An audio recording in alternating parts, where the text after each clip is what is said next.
आहे तो दावा आम्ही खोटा करण्याचा प्रयत्न करत आहोत, ते सिद्ध करण्याचा प्रयत्न करून आपण जरी त्यांना आव्हान केलं तरी ते आपल्याला मोकळेपणाने कळू देत नाही किंवा ते आपलं जे काही मत आहे ते स्वीकारू शकत नाही. त्यानंतर गृहीतके विकसित करताना पद्धतशीर पद्धतीचा अभाव. गृहीतके म्हणजे हायपोथेसिस.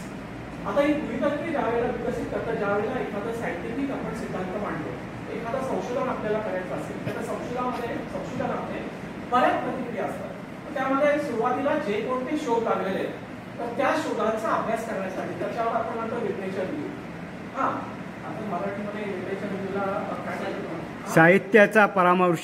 हा साहित्याचा हा हे पहिलं तपासावं लागतं आणि त्याच्यानंतर मग काय त्याच्यामध्ये राहून गेलंय त्याविषयी तो विषय एखादा आपण निवडतो. त्याच्यानंतर सॅम्पल्स वगैरे आपण गोळा करतो आणि नंतर मग हायपोथेसिस गृहीतक वगैरे त्याच्यामध्ये बऱ्याचशा स्टेजेस असतात आणि त्या स्टेजेस वगैरे केल्यानंतर आपलं ते जे काही ऑब्जेक्टिव्ह असतात ते ऑब्जेक्टिव्ह आपण बरोबर ठरलेले आहेत का, जे ऑब्जेक्टिव्ह आहेत आणि त्या ऑब्जेक्टिव्हच्या आधारे गृहीतक जे आपण जी काय मांडलेली आहेत ती शेवटी कन्क्लुजन मध्ये काय काय त्याच्यामध्ये गृहीतक ठरली होती आपली ती बरोबर आहे किंवा नाही ते आपण मांडत असतो. म्हणजे विज्ञानाच्या कसोटीवर वेगवेगळ्या थराने आपल्याला ते विज्ञान शेवटपर्यंत आपल्याला जायचं असतं. तर तसं इथे गृहीतके विकसित करताना पद्धतशीर पद्धतीचा नेहमीच अभाव असतो.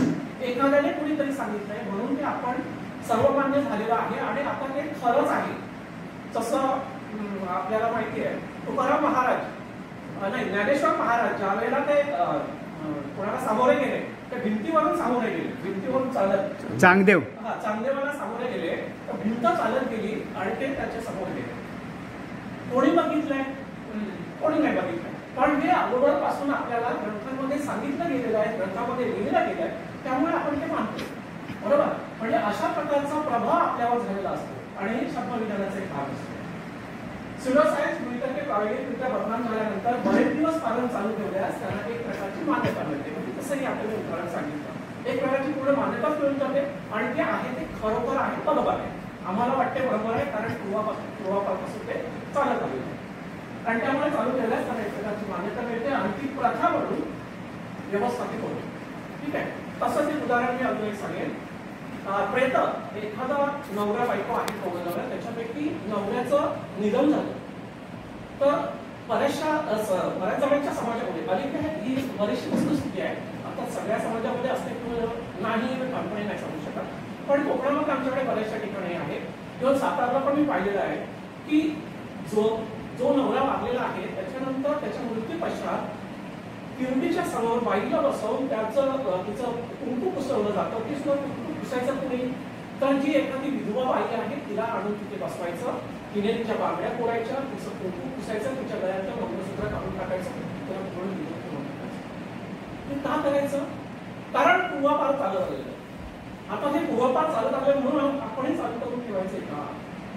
नाही चालू करून ठेवायचे. एक अंधश्रद्धा निर्मूलन समितीचे कार्यकर्ते म्हणून या सगळ्या त्याच्या मागचं कार्यकारण भाव काय आहे हे आपण लक्षात घेणं गरजेचं आहे आणि अशा वेळेला पूर्ण डोळे उघडून त्याची कारण मीमांसा करून जे काय आपल्याला खरोखर वाटतंय त्याच्यावरच आपण विश्वास ठेवणं आवश्यक आहे.